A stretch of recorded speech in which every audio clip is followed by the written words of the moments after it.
특별히 특별 강의 순서를 갖도록 하겠습니다. 숙명여대 명예 교수이신 우리 신세동 교수님, 한국 경제가 어디로 가는가라는 제목으로 말씀 전해주실 때 많은 은혜의 시간 되시기를 바랍니다. 뜨거운 환영의 박수 부탁드리도록 하겠습니다.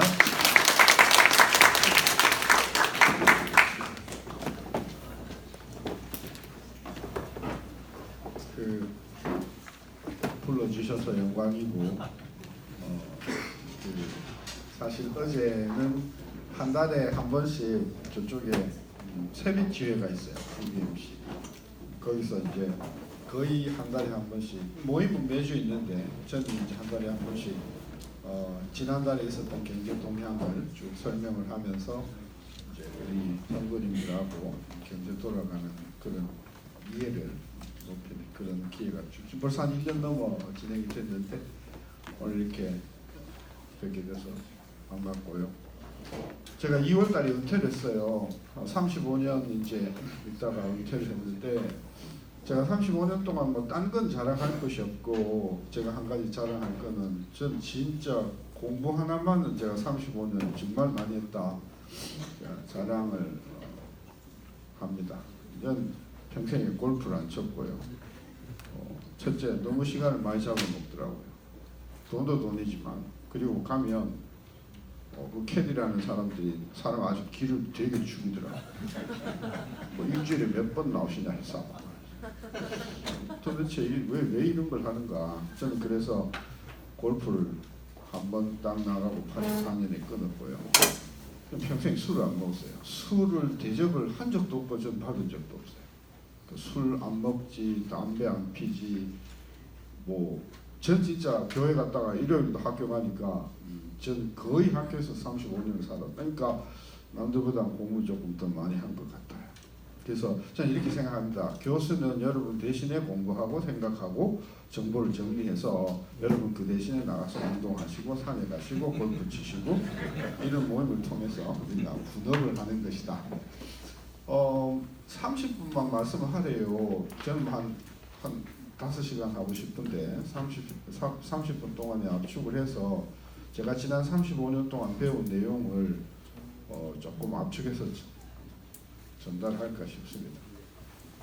이걸 뭐 별로 쓰진 않지만은 그래도 지난 35년 동안 제가 1984년도 6월 달에 한국은행 조사부에 취직을 해서 지금까지 35년 동안 우리 경제가 걸어온 그 과정을 그림으로 그리면 이렇습니다. 위기가 오잖아요. 그걸 또 잘 극복해요. 또 위기가 오죠. 극복합니다. 또 옵니다. 갑니다. 계속 반복해갖고 지금 우리가 어디 와 있냐면요. 요쯤 와 있다고 보면 되는 것이죠.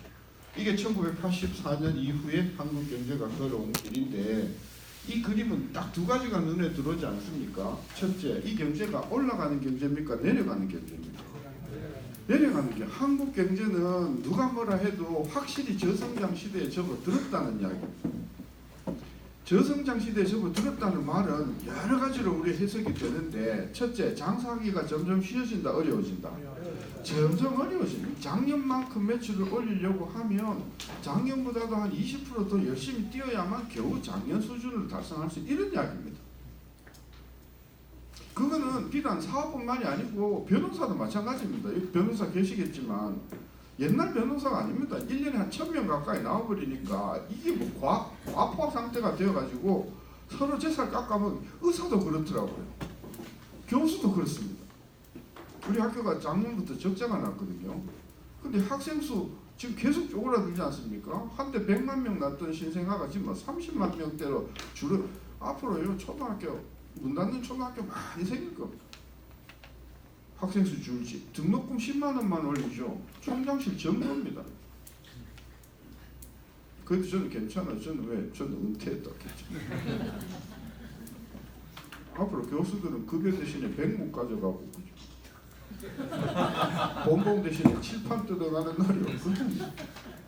사업이 점점 쉽지 않다는 이야기를 우리가 그거는 교회도 마찬가지더라고요. 제가 남대문 교회 다니는데 남대문 교회도 지금 워낙 교회가 안 되니까 부목사님들이 나가지를 못해요 지금.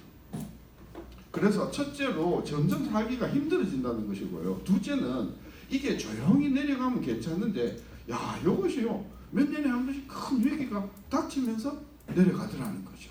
2008년에 무슨 위기 있었었죠? 금융위기, 서브프라임 위기, 그죠? 97년에 뭐 있었죠? 아니, 사실 여사에 하나 더 있었어요. IT 버블이 한 번 터진 적이 있어요. 2001년에. 그까지는 5번인데 이 97년 위기하고 08년 위기는요 다 기억을 하세요. 아무리 하드 용량이 작아도 이건 기억하시는 거예요.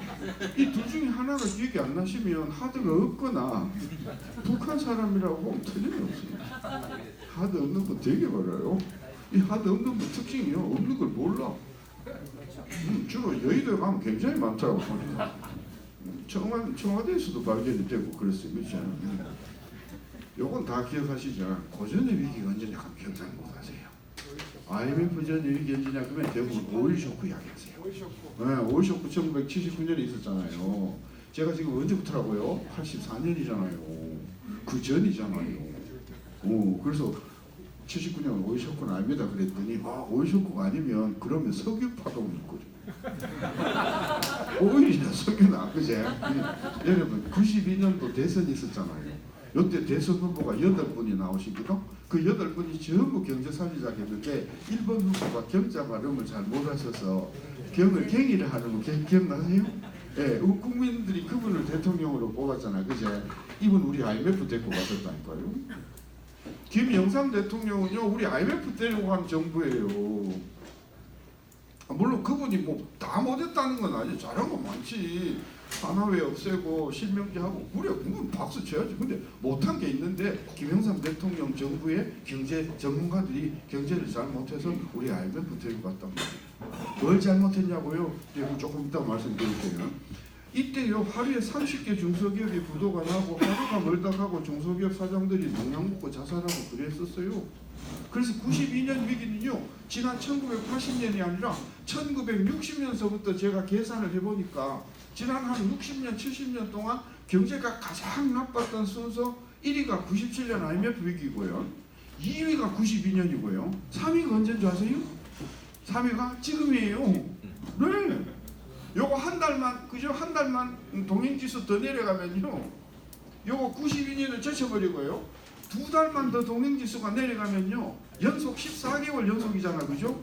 IMF를 제쳐버려요. 그러니까 지금 우리가 밟고 있는 이 불경기가 정말 대단한 불경기인데 이 사람들이요 떨어지기 전에는요 남 떨어지지 모르시는 것 같아요. 지금 경제 굉장히 어렵습니다. 어쨌건 그래서 92년도에 하루에 30개 중소기업이 부도가 나고 하루가 멀다 하고 중소기업 사장님들이 농약 먹고 자살하시고 그랬단 말이에요. 그리고 우리가 총체적인 위기라고 했잖아요. 그러면 요전에 요건 언제냐? 여러분 박종환 감독이 왜 청소년 대표팀 끌고 4강신화 했던 거 한번 기억나세요? 83년에.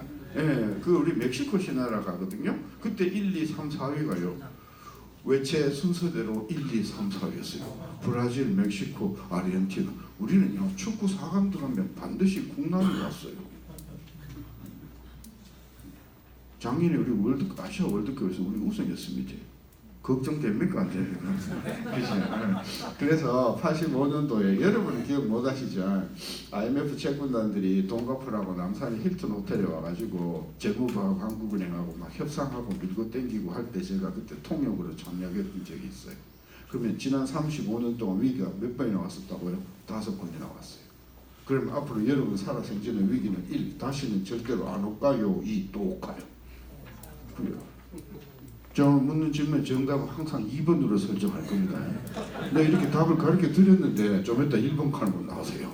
이 하드가 없으신 분 빨리 여의도로 가셔야 돼요. 그럼 위기가 온다고 하면은 그 오는 위기는 1 딱 한 번 올까요? 2 여러 번 올까요? 그렇습니다. 그래서 우리가 기업을 하든 나라를 운영하든 뭐 가정을 운영하든 언제 닥칠지 모르는 위기에 대해서 만반의 준비를 1 안 해도 돼요? 좀 해야 돼요. 그 이야기란 말입니다. 그러던 것이 86, 87, 88 주가가 150에서 300, 600, 88년도에요. 우리 올림픽 하는 그래 당군 이래 최대 고항이 왔었습니다. 기억나십니까? 주가가요 더블 3년을 갔거든요. 야 이거 노태우 대통령 나타나셔갖고 다 배려 놓으셨지 않습니까? 이 노태우 대통령은 1 쿠데타 대통령이에요. 2 국민이 선출한 대통령이에요. 그럼 국민이 선출한 대통령 중에서 경제를 조금 망가뜨린 대통령은 1. 한 번도 없다. 2. 있다. 있다. 한 명이다. 이 여러 명이다. 다야 다.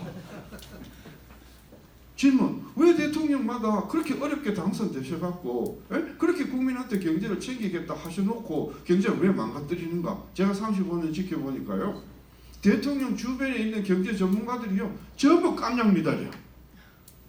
사람을 잘못 쓰셔. 고려대학교 제 다녀봐서 아는데 별로 좋은 학교 아니에요. 아니 제가 나쁜 학교라고 말 안 했어요. 별로 그 정도 좋은 학교는 조선에 천지빛깔이란 말이야. 근데 왜 대통령이 되셔갖고 왜 고대 사람만 쓰셔갖고 다른 사람들 길을 죽이냐고요. 그 대통령이 지나가니까 또 누가 설쳤어? 서강대. 서강대 별로 좋은 학교 아니라니까. 제가 보니까요 정말 대통령께서 정말 사람을 잘못 쓰는 것 같아요. 이명박 대통령도 그랬고 박근혜 대통령도 그랬고 지금 문재인 대통령도 지금 마찬가지예요. 시간이 없어서 어쨌든 그래서요 노태우 대통령은 헌법까지 바꿔갖고 대통령 만들었지만 경제가 망가졌지 않습니까? 김영삼 정부 들어서죠 구상, 구호 3년 만에 대박 주가 1000대까지 올라와요. 여러분 혹시 이때 세상은 넓고 할 일이 많다고 막 그랬던 분 기억나십니까? 혹시 이때 반도체가 얼마나 잘 나갔는지요? 삼성 반도체 당기 순이익이 그 당시 돈으로 2조 4천억 넘어갔어요. 그 당시 2조면요 지금도 한 30조쯤 된 돈이에요. 이때서부터 이 삼성 사람들이 막 간이 부어갔거든요. 일본은 막 간이 터지고 그랬어요. 95년요 삼성 흥청망청, 대우 흥청망청, 김영삼 정부 흥청망청 난리도 아니었어요. 1년 만에요 폭삭 가라앉아보더니 97년에 IMF 들어갔단 말이에요.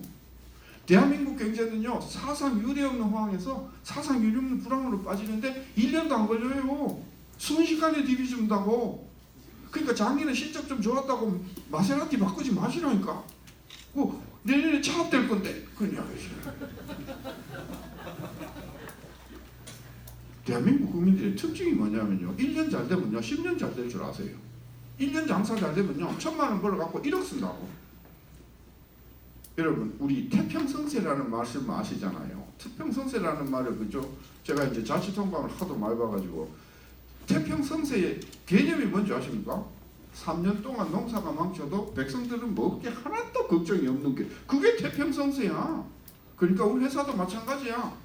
우리 회사가 장사가 한 푼도 안 돼도 3년 정도는 직원들 봉급 주는데 아무 문제 없다. 이 정도 챙겨 놓을 때까지는 절대로 우리는 자만하고 방심하면 안 된다. 그 말이잖아요. 그죠? 그래, 나는 IMF 봤어. 야, 이때 진짜 생각해도 끔찍하잖아요. 그죠? 2년도 안 돼갖고 주가가 1000대까지 올라오더니 우리 IMF 1년 만에 졸업했다. 했어? 안 했어? 준비된 대통령이라 했어요? 안 했어요? 제가 뭐 준비했냐겠지 뭐 감옥에서 책을 엄청 읽었다고 했어요? 안 했어요? 우리는 김대중 대통령 덕분에 IMF 완전히 졸업한 줄 알았거든. 근데 그거라도 위기가 2번이나 더 오더니 요가 있거든. 이 경제가 어디로 가는가 벌써 그림 그려놓은 거 보면 감이 잡히시잖아. 제 주무실 분을 위해서 미리 결론 말씀드릴 테니까 일단 결론 듣고 편안히 주무시고요. 아니 강의 내내 깨어나지 마시라 그러냐. 작년 재작년 경제 안 좋다 그지만은 2019년 2020년 앞으로 2년은요 지난 10년을 놓고 봤을 때 가장 어려운 두 해가 될 겁니다. 아마 이것 때문에 문재인 대통령은 그 정권 기초 자체가 뿌리 정들릴지도 모릅니다. 왜냐고요? 수출 안 볼까요? 2010년도 11년도 수출 증가율이 30%였거든요. 얼마나 좋았어요. 그렇죠? 성장률이 6%대였잖아요. 그렇죠? 쫙 빠져가지고 2015년 16년도에 박근혜 정부 말기에요. 수출 증가율이 마이너스 10%였지 않습니까? 28개월 연속 수출이 마이너스 있지 않습니까? 야, 문재인 대통령이 얼마나 운이 좋은 분인지 대통령 되는 그 해에 반도체 대박이 터진 거야. 그래가지고 반도체 때문에 수출이 15%까지 증가했어. 근데 지금 반도체 거품 완전 꺼졌어요? 안 꺼졌어요? 지금 계속 꺼지고 있어요. 그죠? 그래서 수출이 계속해서 그거로 빠져가지고 드디어 12월, 1월, 2월, 3월, 4월 그리고 5월 1일부터 10일까지 지금 수출 증가율이 그죠? 마이너스 10%대까지 내려갔지 않습니까? 수출은요 확실히 꺾였어요 이제. 근데 더 놀라운 사실은요 반도체 특수가 없었다고 하면 수출 부진은 이거 어제 오늘의 일입니까? 이거 벌써 몇 년 됐습니까? 몇 년 됐습니다. 우리나라 지금 수출 부진은요 반도체 때문에 화성, 평택 이쪽 때문에 다른 게 가려져서 그러지 구미, 울산, 뭐 창원, 거제, 여수, 광주, 군산 한번 가보세요.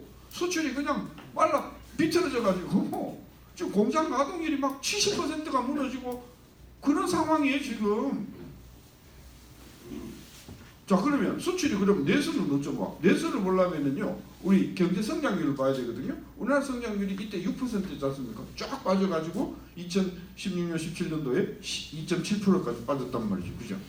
근데요 우리 국민들이 집에 가져가는 돈은 항상 성장률보다도 3%가 더 낮았거든. 그럼 작년에 3% 성장했다고 하면 우리 국민들이 집에 가져가는 돈은 증가했다는 이야기입니까? 안 했다는 이야기입니까? 안 했다는 이야기지. 그러니까 상가에 그렇죠? 식당이 매출이 늘어날 수가 있겠습니까? 없겠습니까?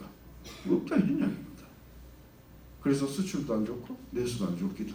그 복합 불황이라고 하지 않습니까?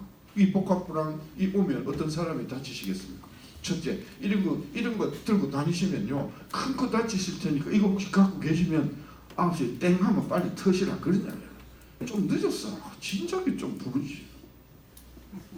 그랬더니 어떤 분이 교수님 그럼 펀드는 어떻습니까? 이거들 펀드나 주식이나 이상 이건 영어고 이건 한글이 이게 같은 두 번째로요 살고 있는지 말고 이번에 부동산 갖고 계신 분들 진짜 골치 아픕니다. 왜? 부동산 가격이 앞으로 속절없이 떨어집니다. 제가 부동산 가격이 떨어진다 해서요 조선 전체 수천만 물건들이 다 떨어진다 이런 말은 아닙니다. 그 중에도 올라가는 게 몇 개 있긴 있어. 그거는 전략적으로 올리는 사람들이 있다고. 어떤 사람들이냐고? 갖고 있는 게 돈밖에 없는 사람들이 있다니까. 우리는 아니지만 있어요. 잔고가 1,500억, 2,000억 이런 사람들이 있다니까. 이 사람들은 오로지 뭐가 네 얼마짜리 아파트 사는데 나는 한 80억, 나는 막 120억이야 막 이런 사람들이 있다니까. 이런 사람들은 갖고 있는 게 돈밖에 없으니까 계속 베팅해서 값을 올려버린단 말이에요. 맞지? 피카소 그림이 그거 아무것도 없구만. 그게 몇천억 가는 거랑 똑같은 거예요. 그런 것을 부동산 가격이 다 올라간 것이라고 생각하고 때려잡는 것 자체가 난센스란 말이에요. 저 강남에 제가 이제 미국에서 온 지 30년, 40년 돼가는데요. 제가 이거 서초에 살았거든요. 제가 서초에 92년도까지 살았어요. 10년 살았는데 그렇게 서초에 아파트가 올라오는데 우리 집은 안 올랐더라니까. 그리고 내가 일산으로 갔어요. 일산으로 왔고 너무 멀어가지고 이제 용산으로 왔거든요. 용산 그렇게 올랐는데 내 건 안 올라. 내 아파트도 멀쩡한 아파트인데 그래. 뭔 이야기냐면요. 우리가 일반적으로 서초 아파트가 올랐다 강남 아파트가 올랐다 할 때 서초에 있는 아파트가 모두 다 올랐다고 그렇게 생각하면 큰 오산이에요.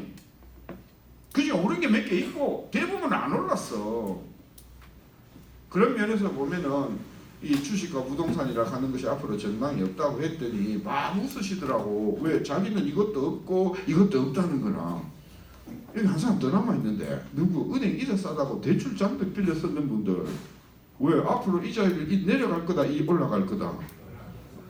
특히 누가 생각하냐면 이거 빌려 갖고 이거 샀거나 이거 사는 분은요 대책이 별로 없으세요. 왜? 양박이시니까. 의외로 안 웃는 분이 굉장히 많으시더라고요. 앞으로 금리가 올라갈 수밖에 없는 상황이 될 겁니다.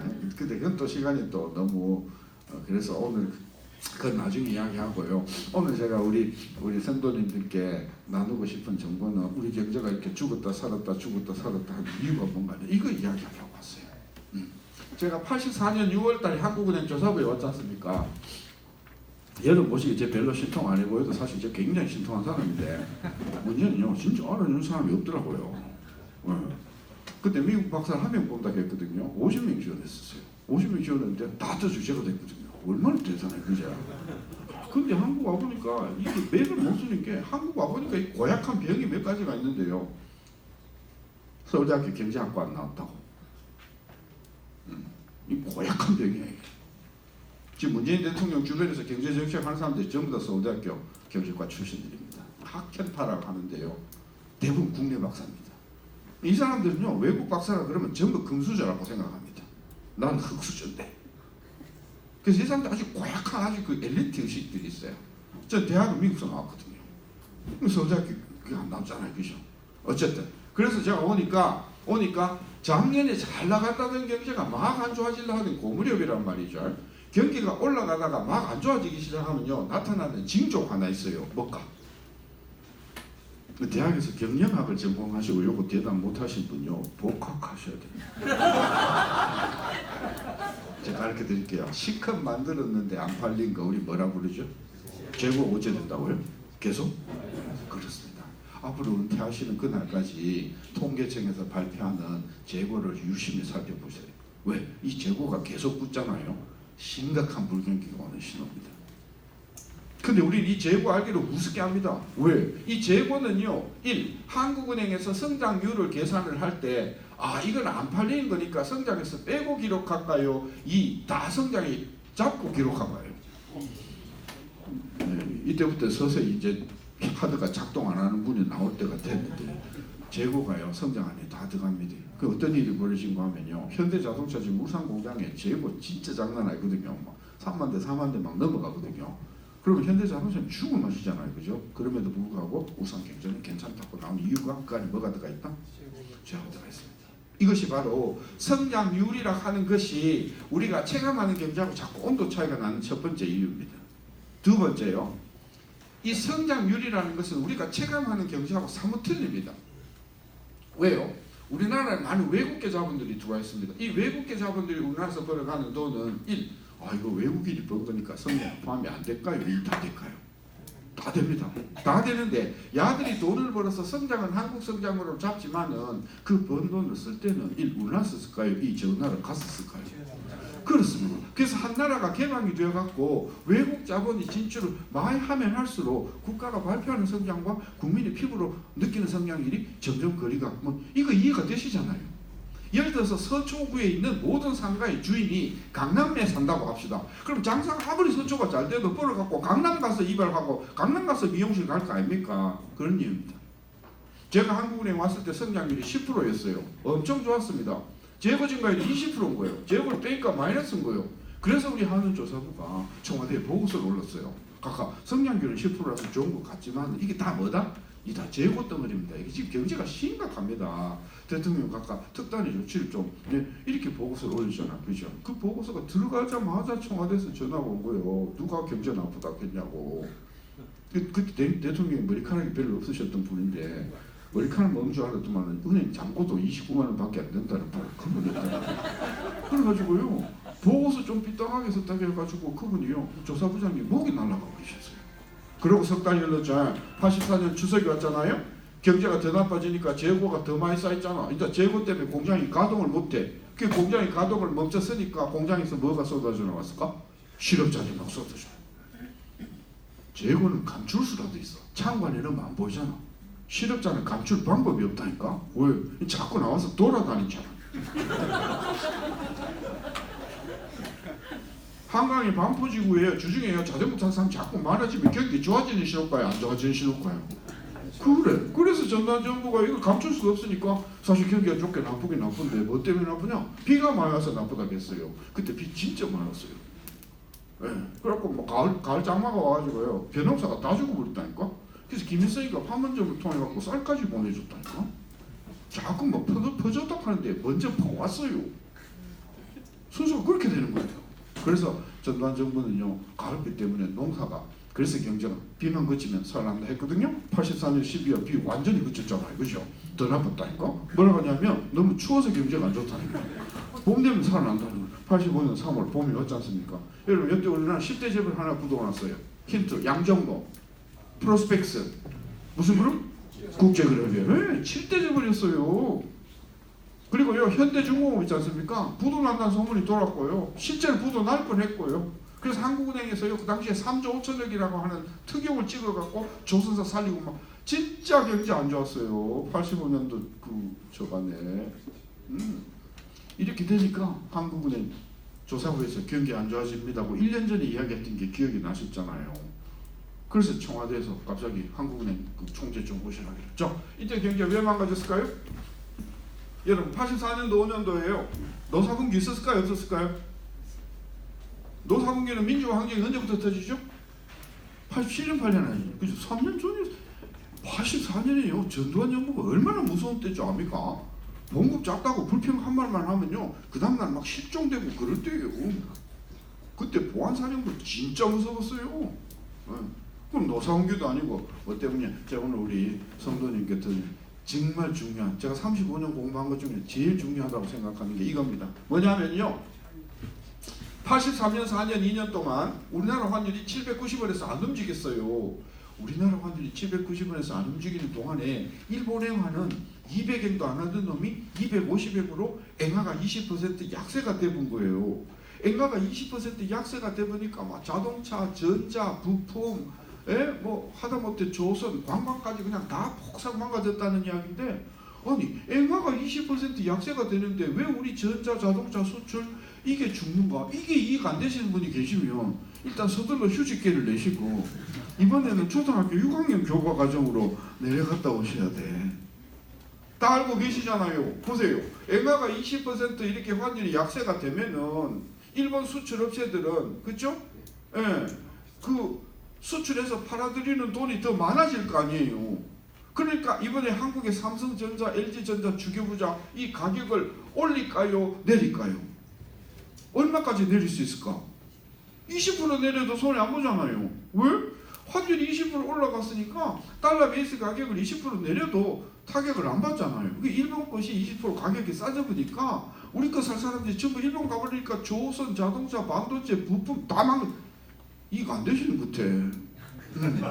예를 하나 더 드립시다. 그러면 이 당시만 해도 대한민국의 주력 산업이 해외 건설이란 말이에요. 자, 싱가포르 한 나라가 1억 달러짜리 공사를 발주해서 전 세계 건설사들이 이 공사를 따보겠다고 입찰에 참여를 한단 말이야. 근데 일본 행화의 경우에 200엔이면은 이 공사가 200억엔짜리지만은 250억으로 환율이 올라주면 이거 250억짜리 공사인 셈이잖아요. 그러면 일본 건설사들 입찰 들어갈 때 값을 올려서 들어올까요? 내려서 들어올까요? 얼마까지 내릴 수 있을까? 20%. 그러니까 공사가 떴다 그러면은 전부 다 일본 애들이 다 채가니까 대우건설, 현대건설이 밖에서 수주를 못한 상황이고 이야기란 말이에요. 그래서 우리 대통령께 그 말씀 드렸거든요. 일본 행화가 이렇게 올라오면 우리 경제가 그렇게 어렵습니다. 그 우리도 맞짱을 같이 뜨려고 하면은 우리도 환율 같이 올려야 되는데 이걸 안 올리고 그냥 맨날 790만 고집하다가 나라가 절대. 요거 이해가 되십니까? 저한테요 왜 30년 전 이야기 하냐고 물어보지 마세요. 아베 신조가요 2013년에 수상이 되어가지고 지금까지요 최장기간 지금 집권을 하면서 이 아베가 한 일이 뭐냐 하면요, 엔화를 80엔에서 120엔까지 올려놨어. 그럼 엔화가 80엔에서 120엔으로 50% 올랐죠. 그러면 일본 수출 업체들은 걔네들이 수출하는 가격을 달러 베이스로 몇 %쯤 깎아도 손해 안 본다? 50% 깎아버리니까 도대체 우리 물건들이 밖에서 팔릴 수가 있겠습니까? 없겠습니까? 요점부터 말씀드릴게요. 우리 경제가 이렇게 나쁜 결정적인 이유는요, 지난 6년 동안 아베가 엔화 환율을 올려버리니까 우리가 수출 전선에서 일본을 이길 수가 없는 상황이 되어버려가지고 2012년, 13년, 14년, 15년, 16년 지금까지 우리 경제가 망가진다 그 말이에요. 어쨌든 그래서 이 이야기를 드렸더니 전두환 대통령이요 깜짝 놀라면서 이거 도대체 누가 올리지 말자겠어 이렇게 된 거예요. 이거 안 올린 이유가 있었거든. 이 당시의 경제 정책은요, 1. 수출이었을까요? 2. 물가 안정이었을까요? 물가 안정이었거든. 근데 환율이 올라가면 휘발유 값이, 환율이 올라가면 밀가루 값이, 그래서 물가 불안하다고 안 올렸다가 나라 경제를 다 죽여버린 거예요. 그때서야 전두환이는 박정희 대통령이 왜 물가를 못 잡았는가 뼈저리게 배우게 됩니다. 여러분 명심하십시오. 앞으로 어떤 대통령이 태어나셨어요? 자나깨나 물가 안정, 눈만 뜨면 물가 안정 이런 대통령 나오시거든요. 우리 빨리 이민 가는 게 낫습니다. 왜? 경제가 좋아진다 안 좋아진다? 안 좋아지는 기라. 그리고요 대한민국 경제는요 뭐니 해도 수출이 제일 앞장서야 됩니다. 수출이 앞장서야 그 다음에 서비스가 따라오고 이래 하는 거지, 내수를 앞장세우죠. 특히 이 정부 같이, 그렇죠? 보건복지를 앞장세우죠. 그렇죠? 이거 2년도 안 가고 완전 뒤집어지고요 따마지 되어 있습니다. 그래서 전두환 대통령이 그래갖고 그 물가 안정 이야기하는 교수 다 쫓아버립니다. 그리고 85년도에 전두환 대통령이 환율을 올립니다. 이 전두환 이 양반의 특징이 뭐냐, 한 번 올리면요 확실하게 올리는 사람이더라고. 우리가 50원 올려야겠거든 한국은행이 100원 이렇게 하는 거야. 순식간에 환율 100원 올려버렸어요. 한 2%. 자, 환율이 100원 이렇게 올라가면 드디어 죽었던 수출이 막 살아납니다. 왜 살아나죠?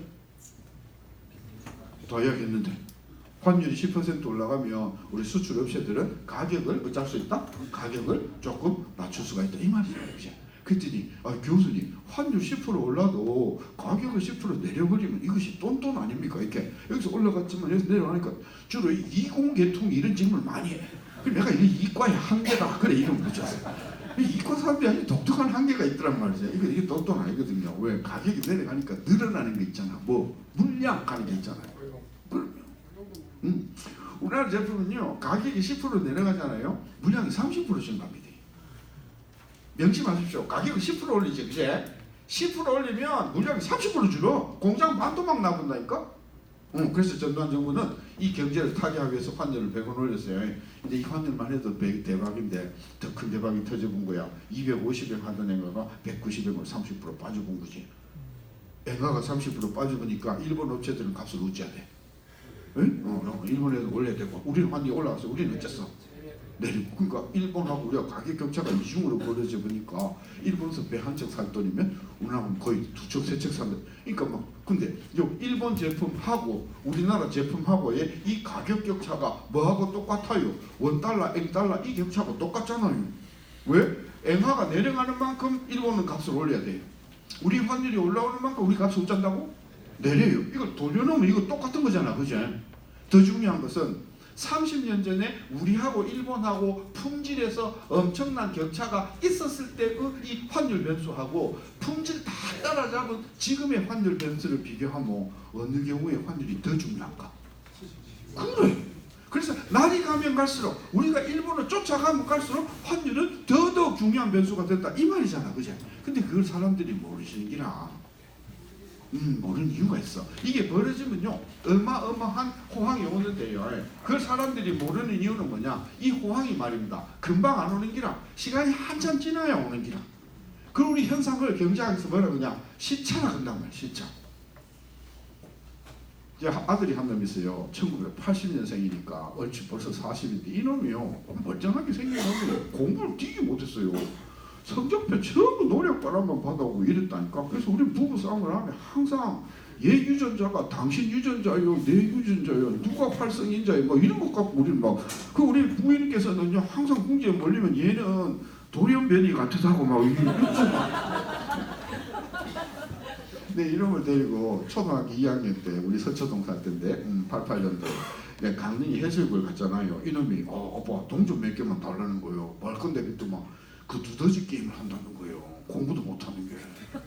내 이놈이 공부만 잘했으면 이 두더지 게임 기계를 방마다 한 대씩 설치 다 해줬을 거예요. 공부도 못하는 게. 그죠? 근데 200원 넣어줬잖아요. 한 마리를 안 넣어주고 다 잡았어요. 갑자기 막 기계가 놀라가지고 노래가 막 나오더니 성함을 기록하시라 하더니요. 한 번 더 하라고 하더라고요. 근데 우리 아들 낳고 40년 동안 유일하게 흐뭇한 날이 이놈이에요. 이놈이요 상장이라는 상장을 하나도 받은 적이 없는 놈인데 참고로 이놈이요 지금 게임회사 다녀요. 저는요 전혀 신경도 안 썼는데요 지가 어째 그렇게 게임을 좋아하더니만 말이죠. 나는 그 보통 회사가 아니더라고요. 여러분 잘 모르시죠? 저도 잘 몰랐어요. 일렉트로닉 아트라는 회사 있어요. EA라는 회사, 미국 회사입니다. 이놈이 지금 거기 게임 디벨로퍼가 돼가지고요. 지가 게임한 게 지금 지금 한 7년째 지금 모바일 게임에서 지금 탑 3위 안에 들어가지고 여러분 나중에 자기 손녀 보시면요 절대로 성적표 보지 마십시오. 이놈이 뭐 잘하는가 그거 하나만 유심히 반드시 잘하는 거 하나 있어요. 그게 스켈리톤일 수도 있고요. 컬링일 수도 있고 그래요. 그래가지고 야 대단한 놈이다. 근데 우리 장인어른이 오시더니요 지금 돌아가시지만 이거 뭐가 그리 재밌노? 이마가 이거 다 잡았습니다. 그래 나도 한번 해보자 재밌겠다. 내 200원 넣어드렸잖아요. 한 마리를 못 잡으시고 그래 200원 더 넣어드렸어요. 장인어르신 왜 밑에 6마리 신경 쓰지 마시고요. 이거 한 마리라도 제대로 안 빠져. 나머지 다 포기하고요. 한 마리만 견적고 때리는데 그 2번 다 놓치시더라고. 왜? 두더지 딱 튀어나오면 우리 장인어른 눈동자께서는 그 두더지를 포착하시는 순간 실시간으로 시신경을 딱 뇌에다 정보를 전달하잖아요. 그럼 뇌는 또 분석에 들어가잖아요. 이게 뭐 하는 거지? 망치가 그래갖고 망치가 나가는데요. 무려 4초 걸리시는 거예요. 그러니까 망치가 나갈 때는 두더지가 들어간 지도 3.8초쯤 지나고 그럼 장인은 올라오는 두더지 목 때문에 영원한 뒷북이에요. 그죠? 그냥 가만히 있는 거 보고 때리면 우째 간혹 올라오다가 맞기라도 하지. 그걸 우리 뭐라 한다고? 시차라 한다. 명심하십시오. 정부가 정책을 내놓으면 그 효과는 당장 나타난다. 한참 뒤에 나타난다. 한참 뒤에 나타난 현상 우리 뭐라 간다? 시차다. 시차가 얼마냐고? 1년이에요. 전두환 대통령이요 85년 7월 달에 너무 경제가 안 좋으니까 한국은행 사람들어 야, 이 원인이 뭐고? 환율 정책 올려야 되는데 안 올렸습니다. 얼마 올리면 되는데 한 50원이면 충분하겠습니다. 100원 그랬잖아요. 그게 85년 7월이라고. 석 달이 지났어. 추석이 지나가니까 추석이 지나가는데도 전혀 수출이 안 살아나는 거야. 그게 전두환 대통령이 한국은행 총재 다시 오라고 했어요. 당신 석 달 전에 얼마 올리면 된다 했어. 50원 했습니다. 제가 얼마 올렸어? 100원 올리셨습니다. 왜 경제가 안 살아나는 거 이렇게 된 거예요. 한국 총재가 막 추궁을 당하시니까 오셔갖고 기분이 되게 안 좋잖아요. 그죠? 한국 조사국 과장도 다 불러. 다 서울대 경제학과 출신이야. 너가 그때 50원 올리자 했잖아. 각각 100원 올렸잖아. 왜 수출이 안 살아나는 거야? 이렇게 된 거죠. 이 조사부 과장들이 자료실에 들어가고 막 찾아보니까 환율 100원 올리면 수출이 몇백억 달러, 뭐 성장률 이런 연구는 여러 군데서 했는데요. 언제 좋아진지 시차는 아무도 연구를 안 했어요. 그래서 우리 총재가 대통령 찾아가서 각각 좋아하는 거 확실합니다. 모든 연구가 좋아집니다. 근데 언제 좋아질지 모릅니다. 왜? 아무도 시차 연구를 안 했어. 이래 된 거예요. 그 대통령께서 그럼 시차 연구를 당신이 하면 될까 이거? 알겠습니다. 그래갖고 우리 총재가 오셔갖고요 조사부 과장 14명을 모아놓고요. 야, 아침에 대통령께서 시차 연구를 하러 가셨는데 시차 연구에 누가 하냐 손 안 들어가 있더만 그 자리를 하는 과장들이 말이야 다 서울대 경제학과 나왔던 친구들이 말이야 손들이 인간이 한 놈도 없었어. 갑자기 우리 총재가 나이 누가 제대로 했노? 신박사입니다. 만 31입니다. 그럼 네가 그 내가 있다고. 그래갖고 시차가 1년이다 하는 걸 찾아내는데 2년 반 걸린 게. 그래갖고 2년 반 만에 1년이구나 보고 드리러 갈라 했더만 대통령 바뀌었더라니까. 아무리 바빠도 그죠? 우리가 이거 물어봐야죠. 교수님, 그러면 왜 시간이 걸리는 겁니까? 어째서 환율이 올라가면 파닥파닥 경제가 좋아져야지. 그게 시간이 걸리는 거냐? 한번 보세요. 800원을 하더니 1200원으로 올랐잖아요. 우리 경제 대박입니다. 엄청 경제가 좋아집니다. 근데 금방 좋아져? 조금 이따 좋아져? 조금 이따 좋아져. 왜 그러냐고? 환율이 50% 올라가면은 우리나라 수출업체들은 가격을 내릴 수가 있는데 어저께 환율이 올라갔다고 오늘 가격을 못 내리잖아요. 왜? 어제 환율이 올라갔다고 오늘 가격을 내렸더니 내일 환율이 내려가. 그럼 그 다음날 가격을 올려야 되잖아. 가격은 그렇게 하는 게 아니거든. 환율이 올라와도 막 언제 떨어질지 모르는 거냐? 응? 좀 더 기다려봐. 어떻게 되는지 보고 한두 달 안 떨어지는 게 확실해야 그래야 가격을 내릴 거 아니에요. 안 그렇습니까? 어제 남편께서요 동창회를 가셔갖고 그냥 본의 아니게 술이 굉장히 취해갖고 와서 5만 주사를 다 부렸어. 그래서 40년 같이 살던 부인이 세상에 이런 주정뱅인지 몰랐다고 당신하고 절대로 안 산다고 문을 탁 차고 나갔다고 그 다음날 집값 재혼을 서두를 수는 없잖아요. 왜? 안 들어오는 게 확실해야 될 거 아니냐고. 그래서 환율이 올라갔다고 우리 업체들은 그냥 집값 가격을 움직이는 게 아니야. 좀 지켜봐. 조금 환율이 어찌 될지 몰라. 그래서 한2 달 지켜봤더니 환율이 안 떨어져. 확실히 생겼어. 그럼 가격을 조금 내려볼까? 근데 가격을 몇 퍼센트 내리느냐가 이게 쉬운 문제가 아니잖아요. 왜? 수출 영업하는 쪽에서 많이 내리자 하겠지만 우리가 제품을 만들다 보면은 수입하는 원부자재 있잖아요. 이건 환율이 올라간 만큼 가격이 부담이 커지잖아요. 우리가 예를 들어서 일본 돈이라도 좀 썼다 해봐요. 일본 돈 썼잖아요. 환율이 올라가면 갈수록 그죠? 부담이 커지잖아요. 원리금상. 그래. 그래서 환율이 올라가면 원가 상승 요인도 있단 말이야. 그런 걸 다 정확하게 측정을 해서 가격. 그래서 환율 50% 올랐지만 가격은 20% 내리죠. 시간이 또 올랐어. 근데 가격이 20% 내리기로 결정됐다고 해서 그 다음날로 수출이 잘 되는 게 아니잖아요. 왜? 예를 들어서 내가 렉스톤 사가지고 한 1년 탔어. 근데 산타페가 너무 안 팔리니까 예? 산타페 가격을 50% 싸게 판대. 아니 산타페 50% 싸게 판다고 산지 1년도 안 되는 차를 팔고 싸다고 산타페 사시지. 우리 제품이라는 게 수명이 있잖아요. 결혼도 그렇잖아요. 무슨 이야기냐고요. 우리가 결혼하기로 결심했을 때는 더 이상 괜찮은 부인은 지구상에 찾을 수 없다 하는 확신이 있었기 때문에 결혼하셨을 거 아니냐고. 근데 했는데 6개월도 안 돼갖고 더 괜찮은 사람 생겼다고 여보 내가 아무래도 잘못 판단한 거가 그건 아니잖아요. 그 다음에 철판을 사가지고 자동차 부품을 만드는 부품 공장에서는 필요한 철판을 그날 사서 그날 쓰고 이래 나갑니까? 6개월쯤 1년쯤 미리 다 확보해 둡니까? 그러니까 포스코가 철판 가격 20% 오늘부터 내립니다라고 했을 때 사갈 만한 바이어들이 이미 1년치 2년치 다른 회사 다 사놨으니까 내 거 들어가는데 한참 시간이 걸린다 그 말 아니겠습니까? 그러면 시차가 발생하는 요인이 이런 것이라고 하면은 한번 보십시다. 경공업 제품하고 중화공업 제품 비교하면 어디가 시차가 짧을까요? 경공업이 훨씬 짧습니다. 기계 같은 거 한번 사시면 20년 쓰시잖아요. 에페를 한 통 들고 20년 도저히 못 드신다니까. 그래서 내가 하는 업종이 경공업 쪽에 가까운가 중화공업 쪽에 가까운가에 따라서 환율에 대해서도 반응 속도가 빠른 게 있고 느낀 그 다음에 중소기업하고 대기업을 놓고 비교하면 어디가 시차가 짧을까요? 중소기업이 훨씬 짧아요. 현대자동차요 이번에 환율 얼마 올랐대? 300원 올랐대. 그럼 소나타 얼마 가격을 내릴 수 있는지 검토해봐. 이러면요 막 한 달 걸려갖고 자료가 올라오잖아요.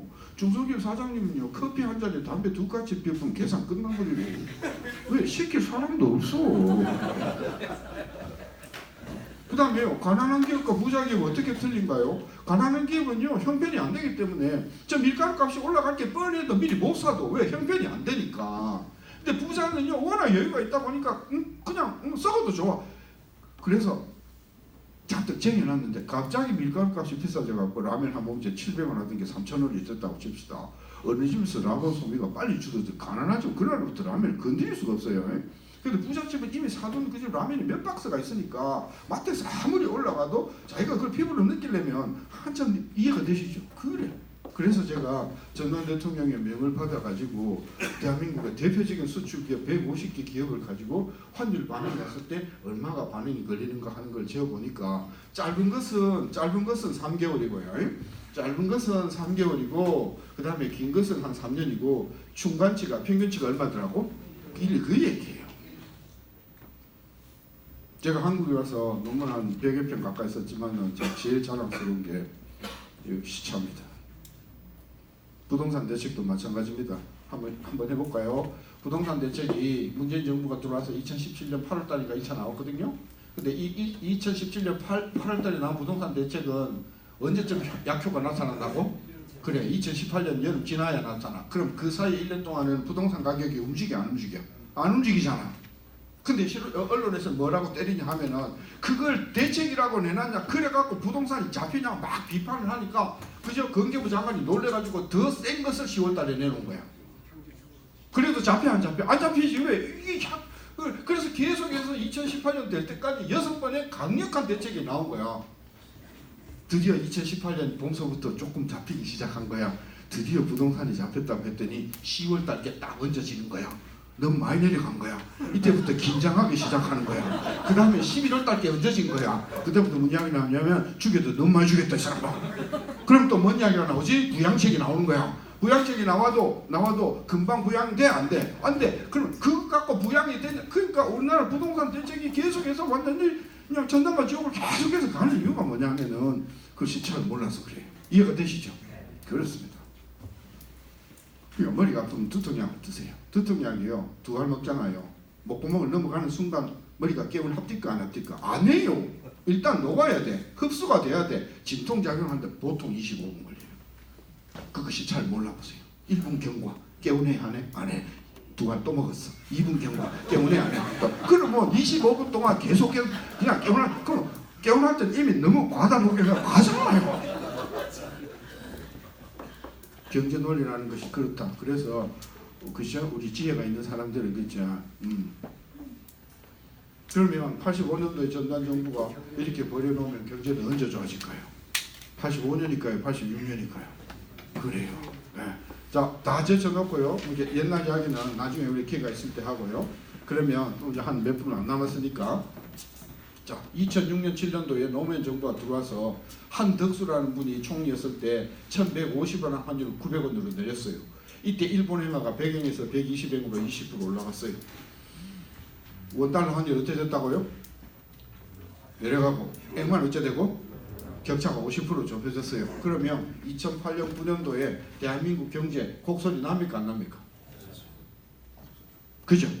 그래서 우리 국민들이 이명박 대통령 당선시켜갖고 기대에 부풀어 있었을 때 숙대 신규선은 전국을 돌아다니면서 원달러 내려왔지, 엔달러 올라갔지, 격차가 좁혀졌지, 내년에는 곡소리가 날 거다. 미래세 가까이 가지 마라. 왜? 미래는 아예 없을 거다. 이렇게 하고 다니더라고. 이명박 대통령이 당선되자마자 제가 전국을 돌아다니면서 위기가 온다 그러니까 한나라당 국회의원이 불다고 하는 거예요. 왜? 국회 좀 뭐라. 그래가지고 제가 한나라 국회의원 30여 명을 모시고 왜 경제가 안 좋아지는가를 환율로 설명했단 말이에요. 그랬더니 국회의원들이 막 낄낄거리고 웃고 그랬어요. 그 웃었던 친구가 최경환, 안종범. 그리고 9개월 만에 터졌어요.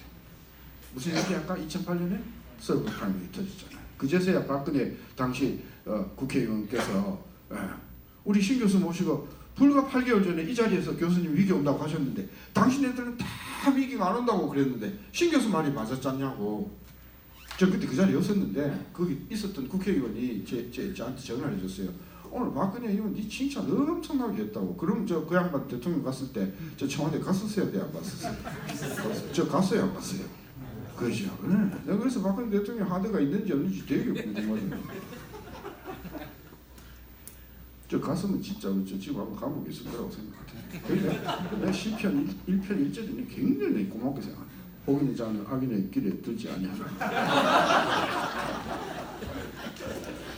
또 진짜 저는 하나님께서 저를 건져주신 거라고 생각해요. 왜냐하면 저도 만약에 누가 그렇죠? 국정원에서 이거 매년 1억씩 드리는 겁니다. 그럼 나도 받았을 것 같단 말이에요. 어쨌든 자 지우개 그거 놔두시고 요거만 주시고요. 우리 여기만. 자 2008년에요. 강만수 장관 혹시 아세요? 네. 강만수 장관이요. 제 강의를 들었어요. 2006년도에. 전 몰랐는데 이분이 기재부 장관 되자마자 저한테 전화를 하셨어요. 심 교수님 점심 한번 하자고. 그래서 갔더니 이분이요. 제가 2006년도에 소망교회 한번 간 적이 있거든요. 왜 소망교회 갔냐 하면은 우리 숙대 총장께서 소망교회 권사세요. 그리고 이명박 대통령이 그 소망교회 장로셨다면서요. 그래서 신 교수를 꼭 불러야 된다. 강의를 한번 들어봐야 된다 해가지고 제가 그때 갔을 때 아마 이 강만 장관이 거기서 들으셨나 봐요. 그래가지고 자기도 그 환율 이야기에 너무 공감을 한다 하면서 이분이 환율을 1,500원으로 올렸습니다. 이때 서브프라임 위기가 터진 거예요. 서브프라임 위기가 터지니까 전 세계 주식시장이 폭등을 했을까요? 폭락을 했을까요? 폭락했죠. 폭락을 하니까 거기에 들어와있던 일본계 자금이요. 여러분 놀라지 마십시오. 전 세계 금융시장에서 일본계 자금이 대충 한 10에서 15% 정도 됩니다. 어마어마한 돈을 얘네들이 벌어가지고 전 세계. 근데 이게 폭락을 하니까 일본계 자금들이 야 도망가기 전에 빨리 도망가자 해가지고 달러를 던지고 엔화로 갈아타는 와중에 엔화가 120엔에서 80엔 간 거예요. 자 보세요. 강만수 장관은 환율 50% 올렸지. 일본은 서브프라임 충격 때문에 엔화가 30% 내려갔지. 격차가 100% 벌어졌잖아요. 그럼 2010년도, 11년도에 그죠? 우리 명동에 일본 사람들 넘쳐나겠습니까? 안 나가겠습니까? 수출 대박이겠습니까? 아니겠습니까? 그래서 이때요 전 세계 경제가 어렵지만 유독 한국만 수출이 그냥 30%막 증가하면서 성장률이 6% 기가 막히게 올라간 것은 이명박 대통령 때문입니까? 이 환율 때문입니까? 그죠? 네. 자 박근혜 정부가 들어와서 2013년도 14년도 2년 동안 환율을 1,000원으로 내렸습니다. 이때 일본의 아베 신조가 80엔 한 환율을 120엔으로 올렸습니다. 한번 보세요. 엔화 50% 올라갔지, 원화 환율 30% 내렸지. 2015년 16년도에 대한민국 완전 수출 아작납니까 안 납니까? 2년 연속 수출 마이너스였지 않습니까? 그래서 제가 2013년도 14년 지금도요 인터넷에 제 이름 쳐보면 2013년도 14년도 그때 제가 중앙일보, 동아일보, 조선일보 기고했던 내용들이 지금 다 올라와 있어요. 환율 이렇게 올리면 환율 이렇게 내려버리면 내년에 곡소리가 난다. 이래 곡소리가 왔었던 거거든요. 자 2015년에 일본 엔화 120엔 그대로 갔어요. 이때 최경환이가 야 그 신선배 말이 맞네. 환율을 1,200원으로 올렸습니다. 자 엔화는 가만히 있고 우리만 20% 올라갔어. 그럼 여로부터 1년 뒤 2016년도부터 경기는 조금 숨통이 트이겠지, 그렇죠? 그 다음에 2016년도 상반기에 뭐가 터졌죠? 브렉시트가 터진 거야. 전 세계 증시가 폭락한 거야. 그러니까 또 엔화가 또 100엔 때까지 강세가 돼버렸네. 우리는 환율 1,200원 그대로 갔네. 우리는 1,200원, 엔화는 100엔.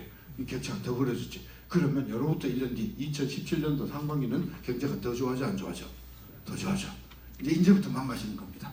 2016년도 하반기에서부터 2017년을 거쳐갖고 환율은 1,050원까지 내려왔죠. 엔화는 100엔에서 115원까지 올라갔죠. 엔화 15% 올라갔지, 원화 15% 내려갔지, 격차가 30% 좁혀졌잖아요. 그럼 여로부터 1년 뒤, 즉 2017년도 하반기와 2018년도에 걸쳐서 수출은 점점 좋아집니까? 점점 나빠집니까? 그 이야기입니다. 그래서 계속해서 수출 증가율이 떨어지더니 작년 12월, 1월, 2월, 3월, 4월, 5월까지 지금 수출이 마이너스로 들어가. 이야기합니까? 우리 문재인 대통령 경제 살리는 방법은 간단하세요. 환율 어째 주면 돼? 올려주면 돼. 우리 경제가 나쁜 게 엔화 때문에 나쁘다 했잖아. 엔화가 80엔이면 우리가 대박일 텐데 이게 120엔까지 올라와 보니까 우리가 지금 수출이 그냥 알게 모르게 우리가 전 세계 시장에서 일본한테 밀리는 거다. 그 말이잖아요. 그런데 문제는 지금 환율을 한 200원 올려주셔도 우리 경제는 당장 좋아져요? 내년 목련꽃 떨어지고 나서 좋아지냐 이 말이라. 그러므로 앞으로 1년 동안 경제가 계속해서 안 좋아지는 것은 이제 막을 방법이 없다는 얘기죠. 그래서 결국은 방법은 두 가지예요. 뭐냐면 문재인 대통령께서 정책수석을 저로 바꾸시고 환율을 지금 1,000원, 100원 하는 것을 2,350원으로 올리시든지, 이게 아니면 결국은 내려가서 환율이 내려간 다음에는 드디어 위기가 터지고 위기가 터져서 환율이 올라가는 이 방법밖에. 역대 경제 위기는 다 무슨 방법으로 위기를 했다? 이 방법으로 위기를 한 거야. 위기가 오고 환율이 올라가고, 환율 올라간 것 때문에 수출이 살고 해서 배란간 우리 경제가 좋아졌다가 그렇게 되면 또 환율을 내리고 망가지고 올라가. 이 강물로 방이다. 그죠? 물론 환율이 올라가면 조금 부담이 생기기는 해. 뭐 물가가 조금 올라가긴 하지, 휘발유 값이 조금 올라가긴 할 거예요. 그럼 여러분 선택 한번 해보십시오. 저 울산에 가면 울산 현대중공업이잖아요. 현대중공업이 한때 50조 매출이었거든요. 500억 달러에 3조 적자가 났단 말이야. 그러면 환율을 100원을 올리면 500억 달러 수출하는 현대중공업은 매출이 5조 정도 증가할 거 아니에요. 환율이 100원 올라갔으니까. 그러니까 3조 적자 나던 회사가 플러스 2조로 바뀌잖아요. 자, 환율을 100원 올렸을 때 현대중공업뿐만이 아니라 수출 기업들이 다 살아나는데, 그러면 물가는 얼마나 올라갈까? 환율이 100원 올라가면 휘발유값 아래요, 리터당 2,000원 안에 원유 가격이 1,000원 들어가 있고 각종 제세 공과금이 1,000원 들어가 있거든. 그럼 환율이 100원 올라가면 100원 인상 요인이 생기면 휘발유 값은 2,100원 된다는 이 말 아닙니까? 5% 정도 올라갈 것 아닙니까? 그러면 한 달에 휘발유 값이 5% 올라가면 한 달에 한 20만 원 쓰는 분은 한 달에 10,000원 정도 부담이 커지고, 1년 그러면 12만 원 정도 부담이 커지는 거겠네. 그죠? 선택하십시오. 한 달에 10,000원, 1년에 12만 원 더 내고, 아들이 대학을 졸업하고 5군데 회사에서 오락하는 게 좋으세요? 한 달에 10,000원 덜 내고, 이 아들놈이 말이야 5년째 실업자가 돼가지고 맨날 내 용돈 챙기, 이게 나으시냐 이런 말이라. 그래서 이 정부는 수출보다도 물가 안정에 너무 관심을 많이 두는 정부 같아서 이 정부 있는 동안에는 환율이 정상적으로 올라갈 것 같지는 않아요. 그래서 결국은 우리는 조금 더 이게 어려워지고, 금년 이제 수출이 막 적자로 들어가고, 우리나라 자금이 막 빠져나가고 외환시장이 크게 흔들리면서 환율이 1,200원, 300원, 400원대로 올라가고, 그로부터 이제 우리 경제가 살아나는 이런 코스로 갈 것 같아요. 그래서 조금 어렵지만 한 2년 정도는 우리 잘 버텨주셔야 된다 이 말이고, 야 그래요 교수님, 그러면 환율이 계속 올라간다면은 앞으로 부동산도 안 좋고 주식도 안 좋고 어디다 투자합니까? 답이 딱 나와버렸잖아요. 첫째 현금이고요, 네, 둘째는 현찰이고요, 네, 셋째는 캐시다, 그런 이야기잖아요. 여기서 현금이라는 것은 확실한 우체국 같은데, 그렇죠? 1년 6개월 만기로 이렇게 정기예금, 현찰은 일본 돈으로 갖고 캐시는 달러로 갖고 계시는 말이죠. 마지막으로 질문을 제가 하려고 물어보면 제일 많이 하시는 질문이 환율 왜 못 올릴 겁니까? 이런 이야기를 많이 하세요. 환율이 올라가면 진짜 아작이 나는 그룹이 있어요. 누굴까? 환율이 올라가면 누구냐면요, 우리나라 주식장에 외국인이 지금 한 600조 정도 갖고 있어요. 5,500억 달러 갖고 있어요. 근데 환율이 신교수 만대로 10% 올라가면 얘네들이 그 갖고 있는 돈이 달러를 환산했을 때 10% 줄어버리잖아요. 그러면 600억 달러에 5천억 달러에 10%면은 500억 달러잖아. 이게 날아가는 거잖아요. 참고로 우리 방위비를 1년에 얼마 내냐면 5억 달러 낸대요. 방위비를 5억 달러 내는데 환율 10%만 올리면 외국인이 날아가는 돈이 500억 달러면 방위비 몇 년치야? 어마어마한 돈이지. 그러니까 환율이 올라가는 것은 미국은 제일 싫어하는 거예요. 그래서 환율 조금만 움직이면 전화해가지고 그쵸, 너 환율 조작구를 막 하고 자꾸 이렇게 딴지를 거는 이유가 못 올라가도록 하는 그런 부분이 있어서 쉽지 않다는 이야기죠. 그러면 아베는 어째 올렸을까?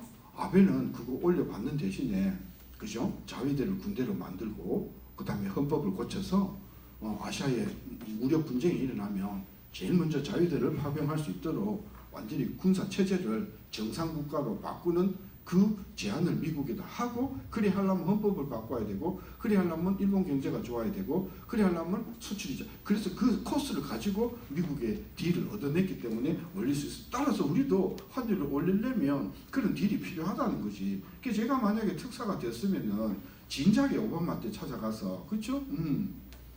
사드 해드릴게. 성주에 세대 해드릴게.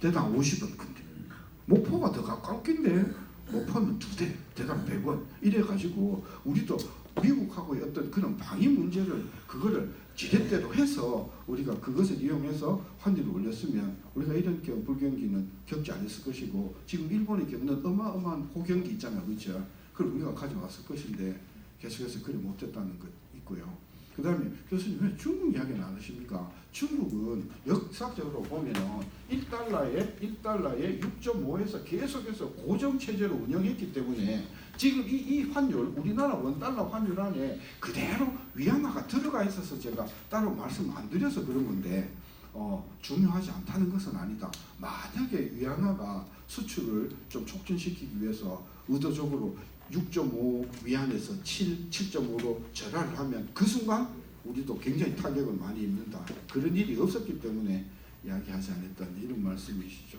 30분 조금 넘었는데 1시간 재밌게 들어주셔서 고맙고 한 3시간이 되면 IMF 때 있었던 이야기를 다 하는데 너무 하죠. 그래서 나중에 좋은 기회가 또 있을 거라고 보고 재밌게 들어주셔서 고맙습니다. 감사합니다.